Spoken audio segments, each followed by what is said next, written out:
HeroQuest, Space Crusade, Warhammer Fantasy, Warhammer 40k, 3D printing, both FDM printing and resin printing. My love of miniatures had to start somewhere. And for years, I barely recalled the company that actually produced the first minis that I got into. The little metal minis that I collected and painted badly as a kid.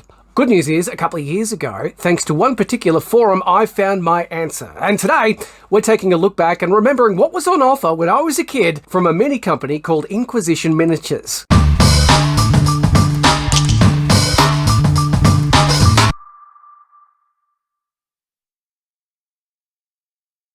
Afternoon YouTube, Al here from onemanmanyplans.com.au, and of course the YouTube channel you're watching now with the same name.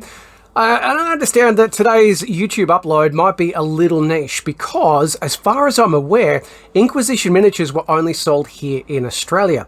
And according to the excellent Lost Minis resource over at miniaturesworkshop.com, there's actually very little information about who created these and the company itself, apart from the fact that they think it came out of South Australia and possibly active through the 90s, maybe into the early 2000s. It hasn't been confirmed. The other problem I knew I was going to bump into with this is the fact that as soon as you search for Inquisition Miniatures, you're going to get every Inquisition model under the sun from Games Workshop for Warhammer 40,000. That's it. It's very, very difficult to track down any details whatsoever about the minis that I'm talking about here in Australia. So today I'm going to share my story, and I'd love you to fill in any gaps if you know anything. Maybe you know where they started or when they actually ended. Did you have a few in your collection? Were they on full display in the gaming stores back in the day like they were in mine? Did you collect these yourself? Are they up on your shelves at the moment? Are they stuck in your attic? Are they covered in paint and dust? Are they broken? Let me know. Do you have any at all? Do you know anything about these yourselves? If you do, please let me know in a comment below. Now, at a guess, I'm going to say this started for me back in the year 1990, but I know the exact location. It was in Mind Games in the Royal Arcade, Melbourne. It was in the window, and Mind Games back then had a small collection of minis that you could buy, along with a few core rule books for various RPGs. And we're talking miniatures from groups such as Ralpaltha, what else was there? Advanced Dungeons and Dragons. There was also a few Battletech minis, and these ones, Inquisition Miniatures. And there was one mini in particular that caught my attention and started this whole thing for me. It was actually a painted version of this, Ghost in Robe. I thought this was awesome, and actually asked my mum the next time she was in town if she could go there and if she could buy one of these miniatures for me, having no idea that they didn't actually come painted. You had to do that yourself. So naturally she went off into town and couldn't find the Ghost in Robe and came back with a couple of other ones, but that didn't matter.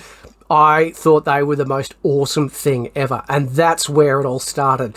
Just by chance, seeing this mini in the window and going, oh, that's pretty cool, Mum, can you buy that one for me? Now, at the time, I would have been about 10 or 11 years old, and it didn't take long for me to just start buying more and more and more. We're talking from Chaos Knights to Orcs, Wood Elves to heroes riding Velociraptors, and just the memories of actually going into a game store, whether it was Mind Games or the Game Shop in Melbourne, and just looking for them. They had the blue tag up the top. They had the plastic bag down the bottom with the mini in it. There was no foam backing. There was no cardboard backing. There was no plastic bases like you'd see with some of the Games Workshop stuff, some of the Warhammer stuff that was just starting to appear on the shelves. Back in the early days, I recall that Inquisition Minis took up quite some wall space. There were so many different ones to choose from, and that was the appeal. As a 10 or 11-year-old, you know, the price, the variety of them, so many different models, so many things to paint. I just kept buying them all the time. And while unfortunately I don't have any pictures of any of the minis that I had, there are a few pictures. Some of them are missing, unfortunately, but there's enough out there for me to reflect on and just go, yes, I had that miniature. So let me take you on this journey. These are some of the minis from Inquisition Miniatures that I had back in the day and I absolutely loved.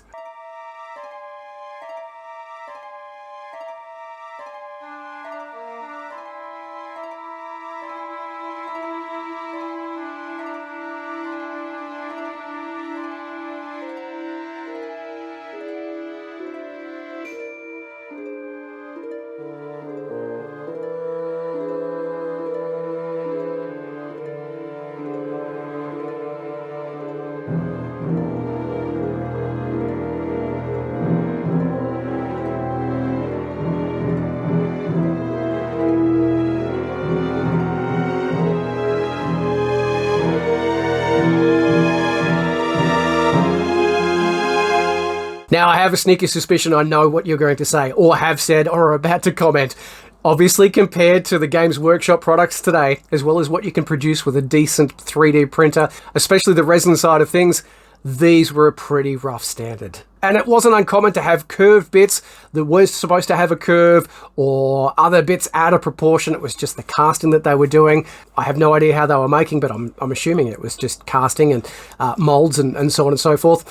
The other issue that both my brother and I, because he also collected these as much as I did, that we had with these particular minis were that if you snapped a weapon or an arm or a leg or a base, it was very hard to actually repair it. We're talking, 10 and 11-year-olds trying to work with super glue and getting more super glue on everything else except the mini. And we had no idea, or the hand-eye coordination to actually use a pin vise and some pins to hold everything in place, which meant if you broke one of these, it was broken. And being kids, we broke a lot of minis, so there was a lot of spare parts there that never actually got glued back to the original model. Hey, that's what happens, and that's what happens today in 3D printing when you step on it too. But really, really rough look aside, we love these things, and it taught us a lot about not only collecting, but also painting, and really taking a big walk along the path of role-playing games. From memory, these set you back about $4, $5, I think, possibly $6 for the bigger pieces, which was pretty affordable when you're making $10 a week in pocket money, doing things like walking the dog and taking the bins out and emptying the dishwasher, that kind of stuff. So it's no surprise that that was one of the very first hobbies that I got into, and the collection just expanded from there. Of course, once I started with the minis, then came the HeroQuest board game, which I've talked about and how much I love. Although recently I saw one of the newer versions for sale for over $200, and I went, wow, I love my HeroQuest, but I certainly don't love it that much.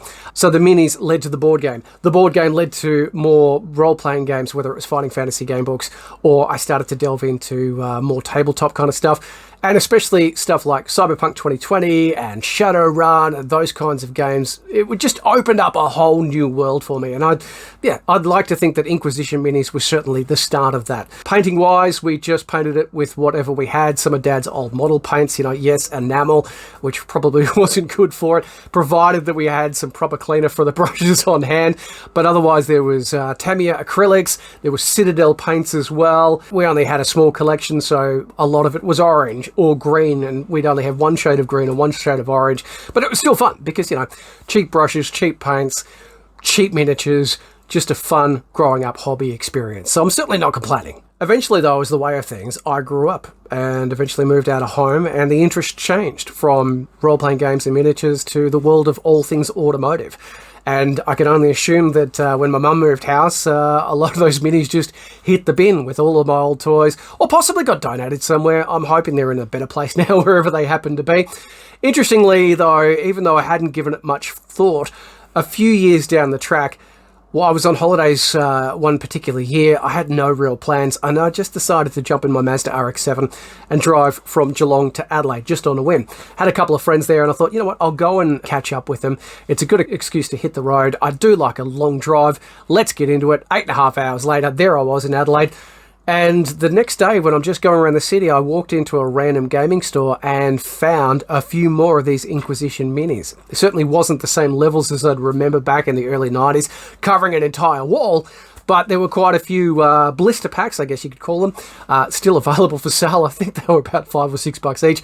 So I bought $40 worth, just for memory's sake. I think I base coated a couple, and that's as far as it got. So it was a nice flashback, but I certainly didn't do anything with them, and I think eventually just got rid of them because I looked at them and went, I don't really need these things for anything in particular, and they're just taking up space. Into the bin they go. But anyway, it's all about the memories, and that's what I'm doing today. And you'd think with that more recent experience I'd actually remember the name of the brand of these miniatures from way back when, but no. I bought them, I relived them, I threw them out, and then completely forgot who actually made them. And then years went past until a couple of years ago, I was just really curious. Those things that keep you awake at 3 in the morning, and you suddenly go, who made these minis? Or who starred in this movie? Or what was this episode about? Those kinds of things. I actually Googled it. Couldn't find any information anywhere. And I was on the Something Awful forums. I think it was just a general thread about minis and the ones that you used to collect and paint and all that kind of stuff. So I jumped on and I actually wrote up, the memories that I had about the particular minis and the fact that I couldn't remember who made them. I thought for a long time they were Citadel miniatures, but nothing when I was searching for Citadel gear was actually coming up as such. And so after posting up a few details on the Something Awful forums, someone pointed me to the Lost Minis archive or repository if you want, and it took about 10 seconds before I spotted one I recognised and went, yes, that's it. It wasn't Citadel miniatures. It was Inquisition miniatures. Fantastic. The mystery has been solved after all these years.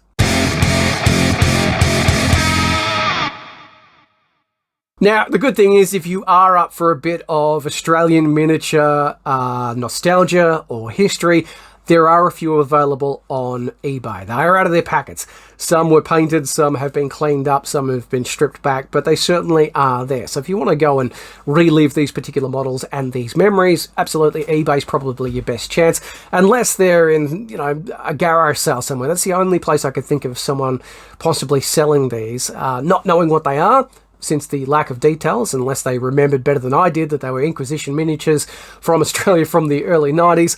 Maybe if you're lucky. Secretly, I've been hoping that someone with a collection has scanned these in and turned them into 3D printable STL files, but nothing's happened yet. If you're aware of any, please let me know in a comment below. That'd be awesome. The question obviously remaining for me, now that I know where they are, am I going to buy any? I'm actually not. They're a great memory piece. They are fantastic. The thing is, they would look a little bit out of place with the Games Workshop stuff that I've got at the moment, and the 3D printed stuff that I've got. I've got an Ender printer. It doesn't do great 3D printing for miniatures, but it does a really, really decent job compared to some of these early castings. So it's good for memory's sake, and I'm glad that I finally got to the end of the mystery and remember who made them and what they were, and I love the fact that I can go back and look at them.